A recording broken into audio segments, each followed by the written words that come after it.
Добар ден и од мене, добре дојдовте во новото издание на Алфа Ординација. Темата веќе ја слушнавте, она што сакам јас за почеток еве да го кажам е дека хигиената на рацете е нешто многу важно за човекот, па затоа уште во најраното детство во градинките децата учат дека треба редовно да се мијат рацете и треба да ја одржуваме својата лична хигиена. Мијето на рацете, доколку се научи во раното детство, ќе не следи во текот на целиот живот, а тоа ни овозможува да се користиме со нашите раце чисти и секако да ја намалиме можноста од добивање инфекции. Хигиената на рацете навистина е мощна значајна, но и за оние кои што работат во болниците. Па денеска еве ќе зборуваме токму на оваа тема. Хигиена на раце, основен чекор во превенција и контрола на инфекциите.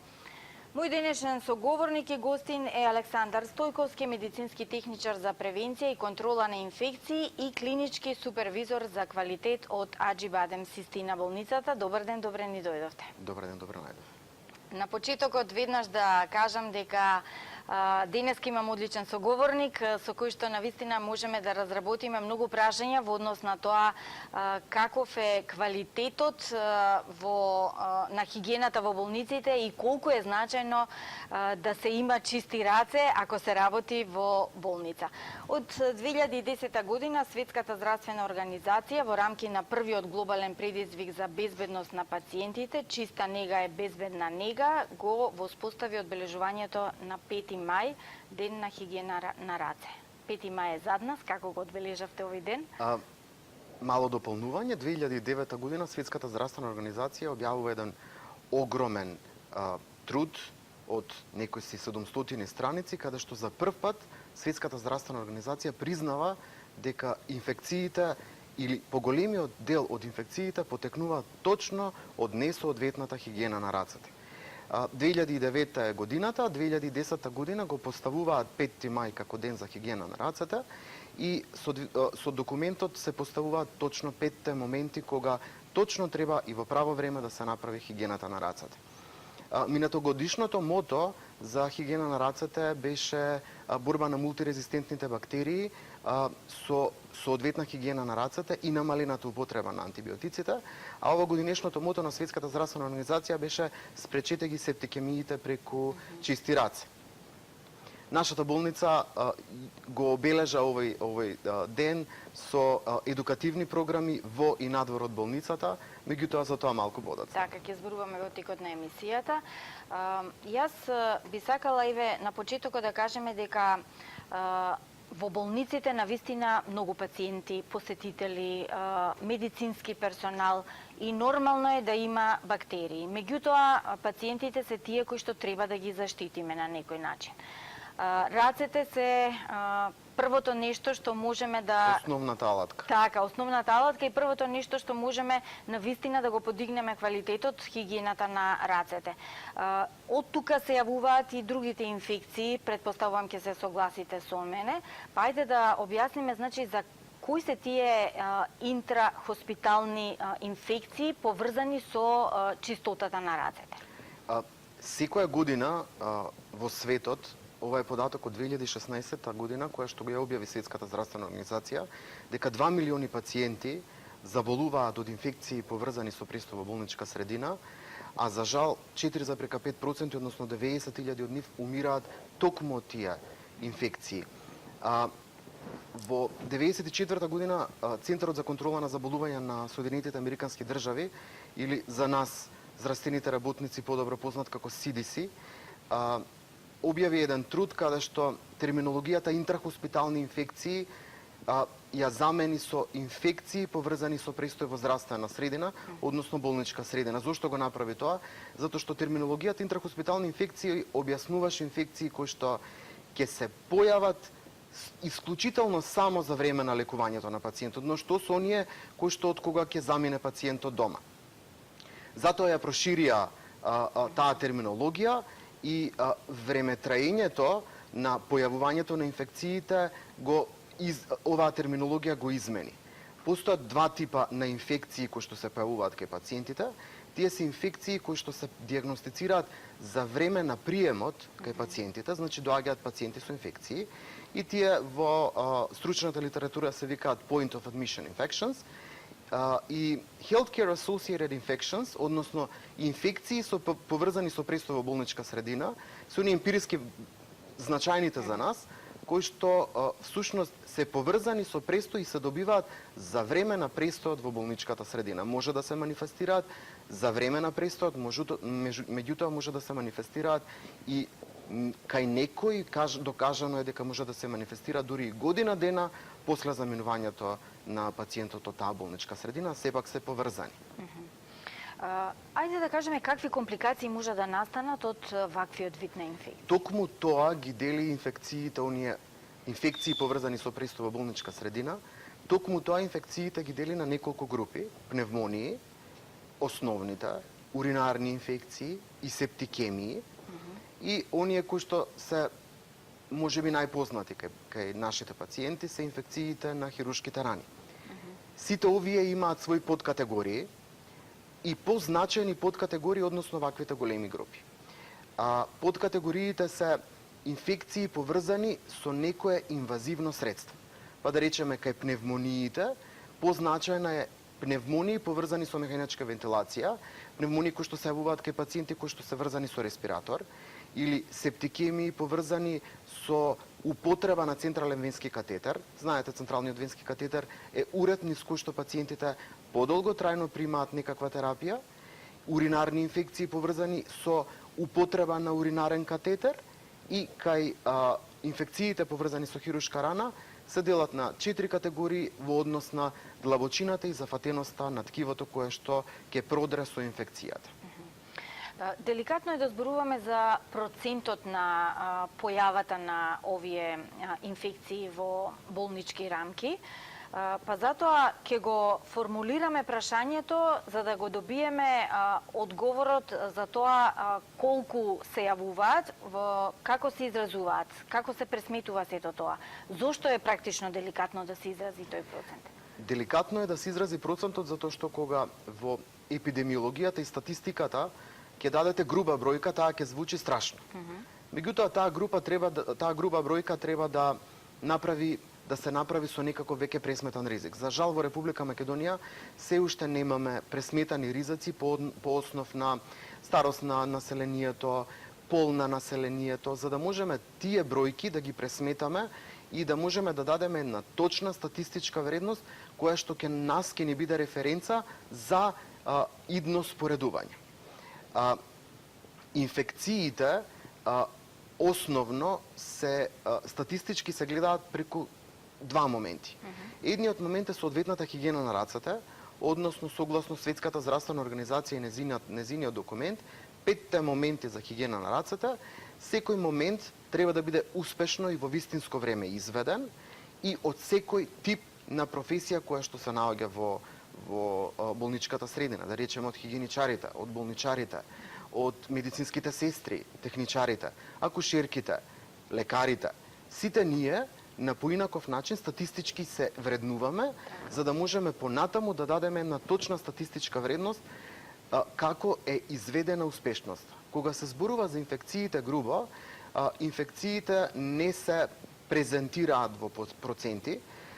Во Соединетите Американски држави постои Национално биро за споредување и за статистика, па тоа Национално биро има направено 4 категории каде што болниците можат да се споредуваат. Болниците се споредуваат под нивото на инфекција, под медијалната вредност на инфекцијата, над медијалната вредност на инфекцијата и високо ризично ниво. Никој не може, сето тоа зависи, да речеме, вие имате болница од 1500 легла и дневно имате огромен број на проток на пациенти и имате болница од само 50 на легла и имате многу помал број. Кога тоа статистички ќе го преведете, овие се малку поризични помалите, заради тоа што основата статистичка е помала и споредбите ќе бидат поинакви. Затоа во тие гранки 4 споредбите се полесни, па може за себе да кажете јас се наоѓам во средно медијално ниво, односно ниско медијално ниво, или се наоѓам во високо медијално ниво, или се наоѓам во небезбедно, во безбедно и така натаму. На тој начин полесно може да ги пронајдете чекорите кои што треба да ги превземете. Чекорите не се од еден човек во болницата, тоа е многу битно да се знае. Чекорите секогаш се од еден мултидисциплинарен тим, од еден комитет за превенција и контрола на инфекции на болниците, кои што заедно еднаш месечно или почесто на маса ги споделуваат овие статистички вредности, се споредуваат и сите даваат некаков пример и некаков начин како да се подобриме. Секогаш неколку глави се поумни од една глава, па затоа ваквиот начин е утврден дека е подобар и поефективен во изнаоѓањето на решенија на оние коренитите проблеми кои што се појавуваат. Од ова што ми го кажавте сега, морам сега нешто да ве прашам. Дали инфекциите во една болница зависат и од староста на објектот, например? Бидејќи имаме нови објекти болници, имаме клинички центар кој што е на стара, да речам, стар објект. Дали тука може да се подобрат работите, да тргнат по нагорна линија, имајќи го во предвид и тоа дека некогаш и персоналот е немоќен заради објектот што е? Делумно се сложувам со вас, ќе ви дадам еден пример. 2006 година на мојата специјализација за третман на рани бев присутен во Институтот за итна медицина Пирогов Софија.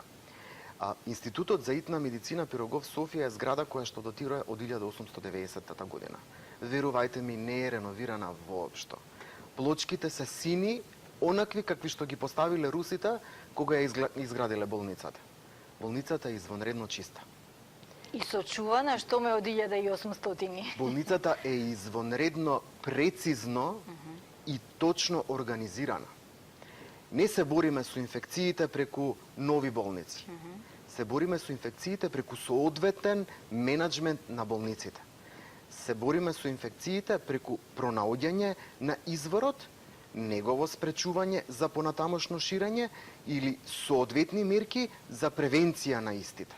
Само на таков начин ние ќе можеме да добиеме еден низок коефициент, низок број или низок процент на инфекции. Одличен пример е овој што го кажавте, е сега да се надоврзиме кога зборуваме и за објекти, и за свесност на персонал, и за чисти раце, што може да му се случи на пациентот доколку нивото на инфекции е, да речеме, повисоко од она што е зацртано или не треба воопшто да биде. Значи, какви компликации може да настанат на веќе пациент кој што има некакви здравствени проблеми? Повторно ќе се вратам на оние статистички податоци. Сепак треба да се размислува дека кога ги имате тие ризик фактори пресметани, треба да знаете, пресметувањето на ризик факторите вас ви доведува, ви дава на знаење и значење кој чекор треба да го превземете. За жал, најчесто е продолженото болничко време.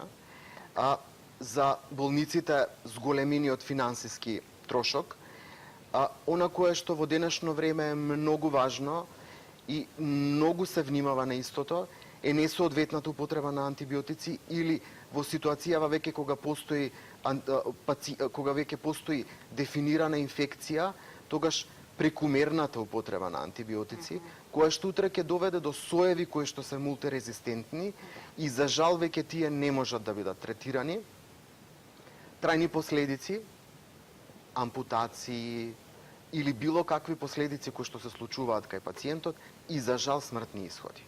Ви кажав на почетокот, 4,5% во светот завршуваат летално, што е навистина висока бројка. Овдека се влезени и земјите од третиот свет, меѓутоа сепак таа бројка е многу висока. Постои ли некој стандард, некои стандардни мерки за предпазливост, односно превенција? Кога во секоја болница, кога ќе влезе пациентот и кога ќе направите еден иницијален скрининг на пациентот, кога ќе утврдите дека пациентот има или нема микроорганизам, односно инфекција, тогаш многу лесно ќе ви мерките за предпазливост ќе ви се појават. Центарот за контрола на заболувања на Соединетите Американски држави заедно со Европскиот центар за контрола на заболувања во 94 година и до ден денешен апдейтите, односно подобрувањата на тој документ, направија документ како да се направат соодветни мерки кои што ќе го подобрат начинот на третирање на инфекциите. И сега, не знам дали се сеќавате на времето пред 90-тите години кога анатема беше да влезе пациент со ХИВ позитивен или ХЦВ позитивен во болниците и беше страв. Во денешно време тоа не се случува. Во денешно време сите за секого треба да сметаме дека е ХИВ позитивен, дека е ХБС позитивен, дека е хепатит С позитивен. Зошто? Заради тоа што иницијалните скрининзи веќе даваат некаква точна слика, меѓутоа што ако се наоѓаме во тој вакуум период од 3 месеци кога ние не можеме да диагностицираме инфекцијата. И затоа се поставени стандардни мерки за предпазливост. Во Република Македонија терминологијата се вели изолации, што во светот е отфрлена заради тоа што зборот изолација е многу тежок како таков и за изолација се сметаат само ние високо контагиозни заболувања како што е еболата, каде што пациентот го поставувате во изолација вистинска, во соба со негативен притисок и го поставувате со бариери за доаѓањето на пациентот до пациентот да ви биде покомплицирано, односно да ви даде дополнителни мерки. И сега, согласно начинот на пренесување на инфекцијата, на таков начин и ќе ви бидат поставени мерките за предпазливост. Стандардните мерки се основни и стандардните мерки се применуваат кај секој пациент, без разлика дали пациентот има или нема инфекција. Стандардните мерки за предпазливост значат дека ние се штитиме како здравствени работници и го штитиме пациентот од нашите бактерии, сите ние носиме микроорганизми на себе. Еден пациент кој што е имунокомпромитиран, секако полесно ќе добие инфекција од оној човек кој што е здрав. Па затоа стандардните мерки на предпазливост не водат кон тоа како треба да се однесуваме кон секој пациент, подеднакво и исто. Доколку пациентите имаат друг тип на инфекција, односно инфекции, да речеме микроорганизми кои што се пренесуваат исклучително по контактен пат, тогаш се поставуваат мерки за предпазливост на инфекции кои што се пренесуваат по контактен пат или оние воздушните, аерокапковите, кај имунокомпромитираните пациенти се поинакви мерките за предпазливост.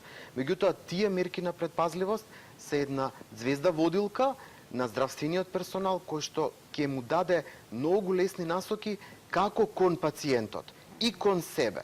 Јас секогаш велам, доколку сте и малку под наводници себични, ќе знаете дека некогаш ќе бидат и вие пациенти и ќе знаете дека доколку здравствените работници се однесуваат како да се некогаш пациенти, тогаш нивото на свесност ќе биде малце подкренато. Ајде вака да замислиме една ситуација. Во центарот на вниманието ни е пациентот. Секако. Од еднава страна е медицинскиот персонал, од другава страна се посетителите на пациентот.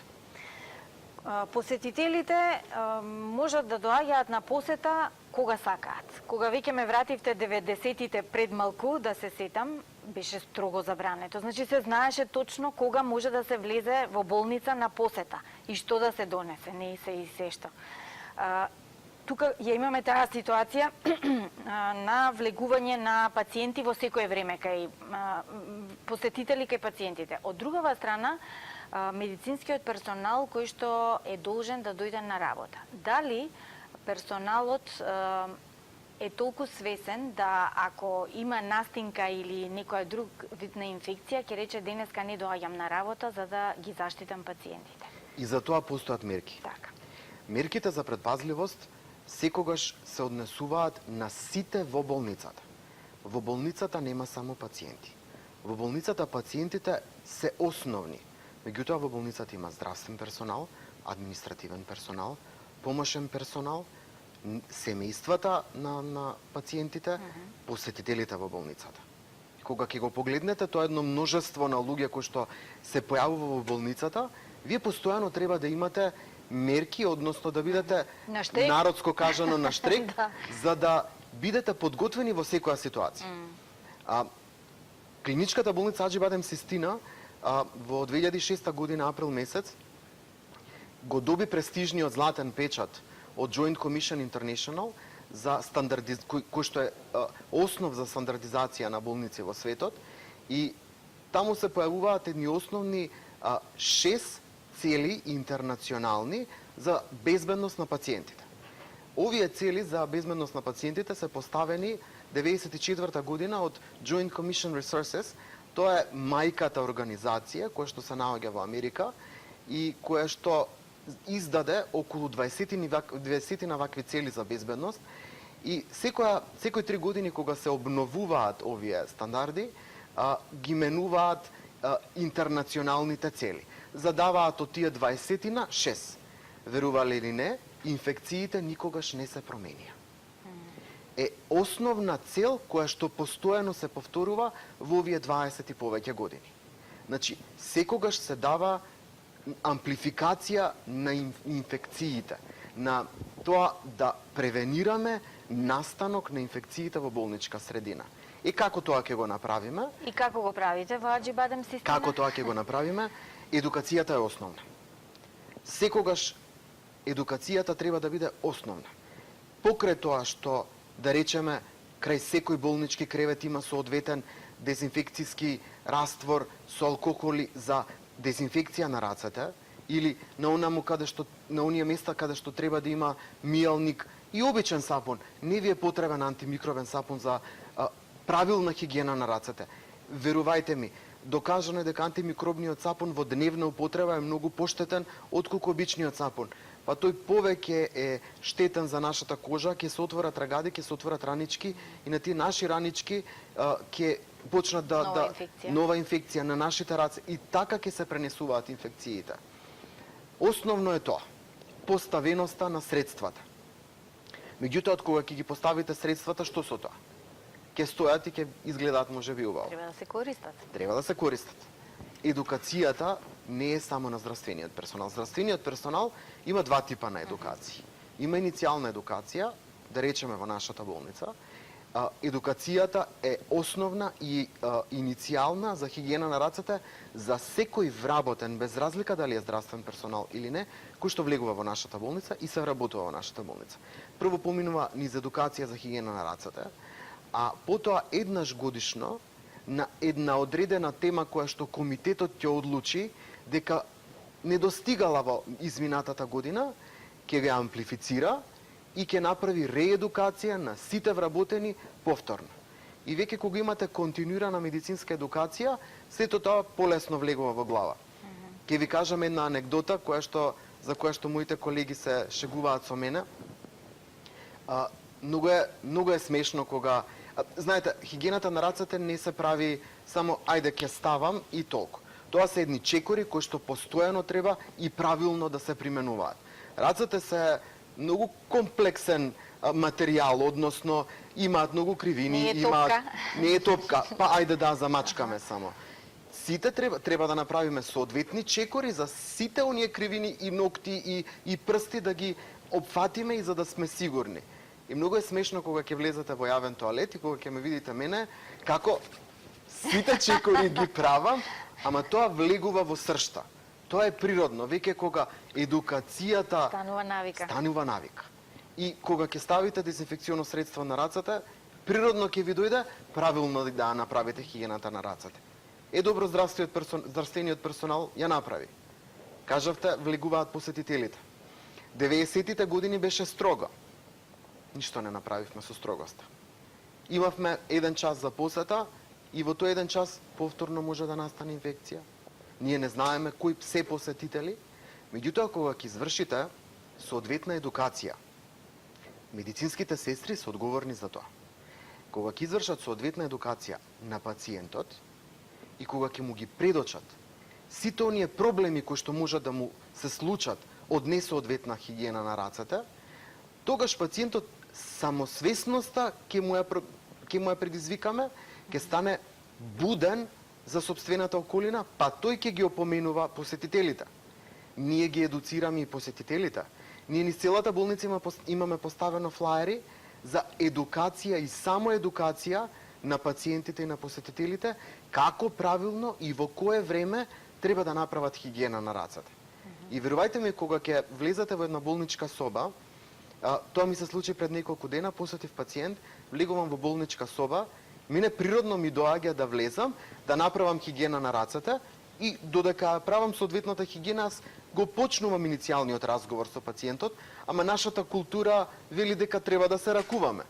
Јас правам хигиена на рацете, момент број 1 пред контакт со пациентот, ќе се ракувам и природно ми доаѓа повторно да се фатам за дезинфекционото средство и повторно да ги. И имаше посетител во тоа време и го гледам, посетителот ме гледа и вели, ама и јас вака треба. Најде пример. Непосредно после мојата дезинфекција, видов дека посетителот замина и тој да ги дезинфицира рацете. Значи, само на таков начин, кога ќе ја подкренеме свесноста, на таков начин ќе добиеме една безбедна средина за работа.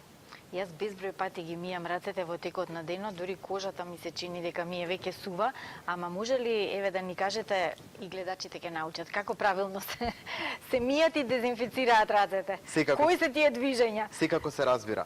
Нешто кое што треба да го знаете, постојат два начини, односно два основни елементи.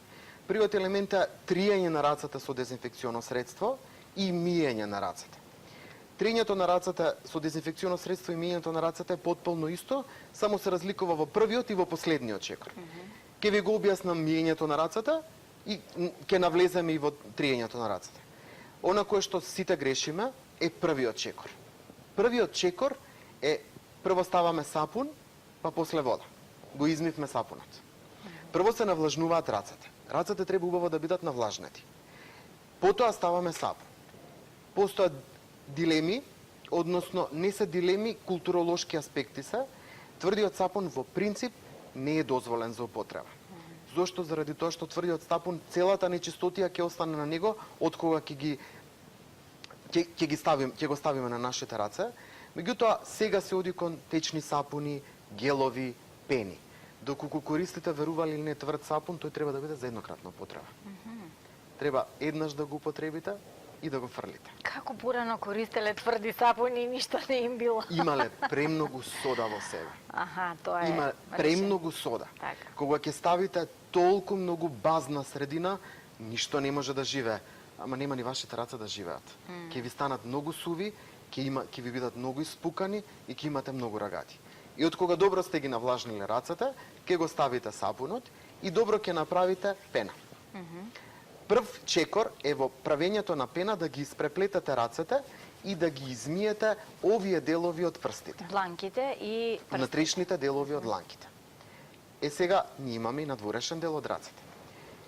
Прво едната рака, ги миеме, триеме едната рака, па ја префрлуваме другата рака. Сето ова треба да трае околу 60 на секунди. Во една студија која што има направено Центарот за контрола на заболувања на Америка, има докажано дека 2/3 од времето медицинските сестри го трошат на хигиена на рацете. Тоа е многу.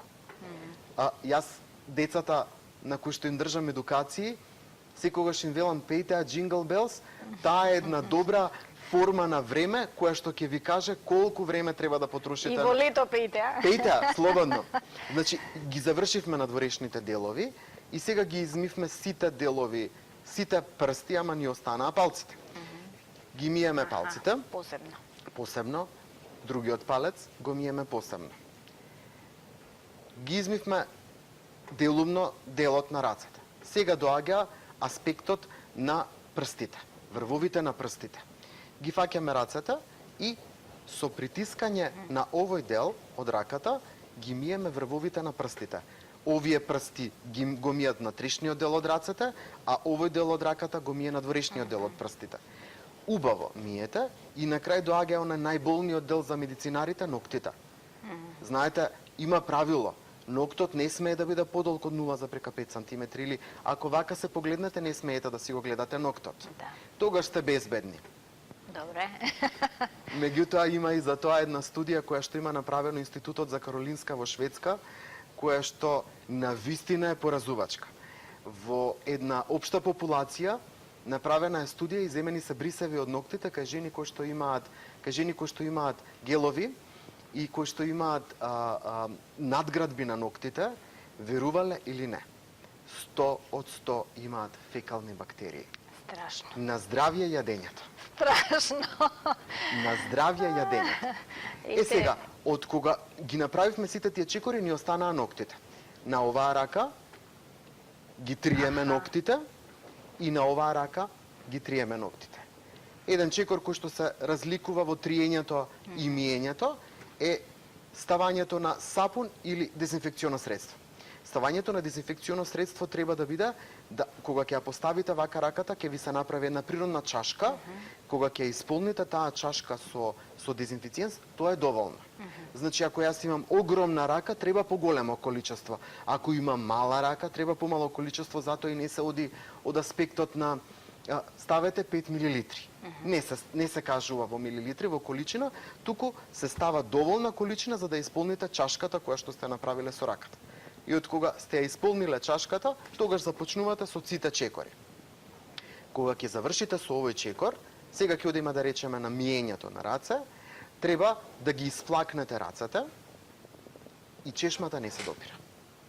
Тоа грешиме сите. Добро, вака со лакт ја затвара. Или се затвара со лакт, или имаме хартиено марамче, ги бришеме рацете со хартиено марамче и со хартиеното марамче ја затвораме чешмата.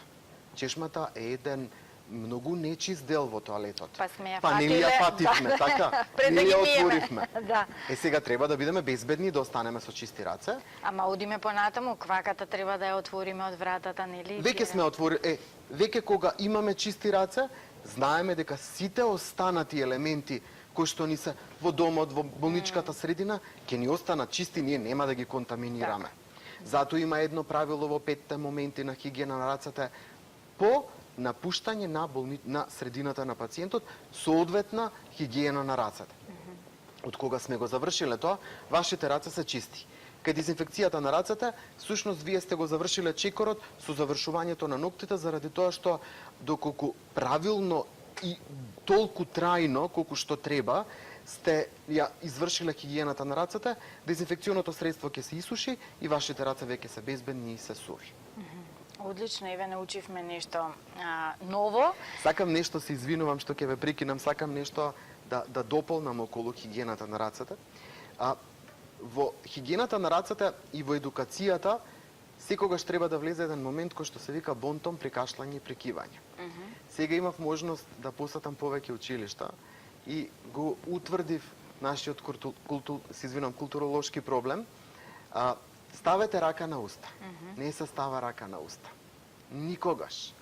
Ако кивнете во рака или се искашлате, вашите раце веќе се нечисти. И после се поздравите. И после се поздравите, веќе инфекцијата е пренесена. Се кашла и се кива исклучително во лакт. Исклучително. Има во англискиот јазик има една поговорка, вели coughs and sneeze, elbows please. На таков начин ќе им кажете дека не треба во раце, туку треба во лакти. Точно, раката е до коренот на раката, не ги учиме во дланка, меѓутоа треба да ги учиме на правото место, во лакт, или треба да ги учиме нашите деца да киваат и да кашлаат во хартиени марамчиња. Добро. Овој дел е во делот за едукација и во болницата, во медицинскиот персонал. И овој дел е во иницијалната едукација. Значи, прво секој се учи како правилно и во кое време треба да направи хигиена на рацете, дека бонтонот при кашлање и прикивање, и она кое што го споменавте преска, бонтонот, ако сум јас настинат, дека треба да носам маска заштитна. Тогаш кога сум настинат. Ако имам инфективно заболување кое што може да се пренесе. Ако имам инфективно заболување кое што може да се пренесе, јас не треба да дојдам на работа. Треба да ме замени колегата. Затоа што јас сум тогаш извор на инфекцијата. Меѓутоа, и за тоа постојат начини како јас да ги заштитам пациентите, затоа што можам да носам маска и пациентите бидат постојано заштитени. Меѓутоа, овој аспект на едукација ние го проширивме. На 5 мај се слави денот за хигиена на рацете, а од 5 до 12 мај се слави денот на неделата на медицинските сестри, техничари и акушерките. И по тој повод клиничката болница Аџи Бадем Систина реши да излезе на терен. Интернационалниот совет на медицинските сестри на светот минатата година направи еден проект кој што ќе трае 12 години и кој што ги стави медицинските сестри не само во срцето на болниците, туку во срцето на општеството. И кажа дека здравјето е човеково право. На тој начин, ние, медицинските сестри, техничарите, решивме да излеземе на терен и овие едукации да ги спроведеме помеѓу оние најбитните за нас, децата.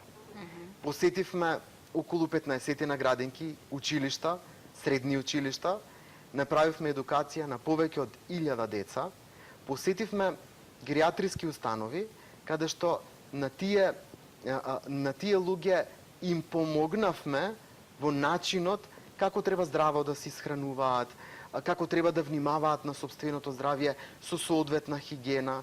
И по тој повод ние се обидуваме сите овие превентивни мерки да ги шириме низ населението, за утре нашите деца веќе да бидат здравствено воспитани, да имаат навистина добра основа, кога можеби некој од нив ќе бидат лекар, можеби некој од нив ќе бидат медицински сестри, техничари, па кога ќе дојдат да работат, да бидат веќе подготвени. Добро, и кога завршува неделата на медицинските сестри и акушерки, треба да се продолжи со едукација. Секако се разбира, не го правиме ова само по повод неделата, ова беше иницијален момент, а планот на клиничката болница Аџи Бадем Систина е сите овие едукации да продолжат и понатаму во соработка со општините, во соработка со градинките и во соработка со училиштата. Се согласувам и како медиум стоиме на располагање и ние, еве, преку вакви емисии денеска навистина нашите гледачи научија многу. Сите ние ги миеме рацете, кој повеќе, кој помалку во текот на денот, но еве правилно како се мијат, како треба да киваме и кашламе и многу други работи. Може ли за крај препорака, совет кога станува збор за чисти раце? Препораката треба да тргне од тоа дека меѓу населението треба да се знае дека хигиената на рацете после тоалет е неминовна. Значи не сме да се заборави дека веднаш по тоалетот треба да се измијат, по употребата на тоалетот треба да се измијат рацете. Дека пред јадење децата мора да ги мијат рацете, сите ние треба да ги миеме рацете. Дека по кивање и кашлање, ако сме сгрешили и сме го направиле тоа во рака, во дланка, тогаш треба да направиме соодветна хигиена на рацете и треба да внимаваме од аспектот на во овој летен период и месеци кои што ќе бидат многу топли, да внимаваме на консумирањето на храна, процесирана храна или свежа храна која што е добро измиена. Тоа се основните препораки за да се заштитиме од оние домашни инфекции или инфекции предизвикани од храна, инфекции предизвикани од нечисти раце. Така, од голем број бактерии кои што се околу нас и можеме нели сето тоа да го превенираме, да го санкционираме на многу лесен начин ако бидеме предпазливи. Секако. Многу ви благодарам за денешното гостување и за се ова што денеска ни го дадовте како информација и го научивме. Да ги потсетам нашите гледачи, Александар Стојковски, медицински техничар за превенција и контрола на инфекции, клинички супервизор за квалитет од болницата Аџи Бадем Систина, денеска беше заедно со нас во Алфа Ординација. Ви благодарам за вниманието, имајте убаво попладне и секако убав викенд. Довидување.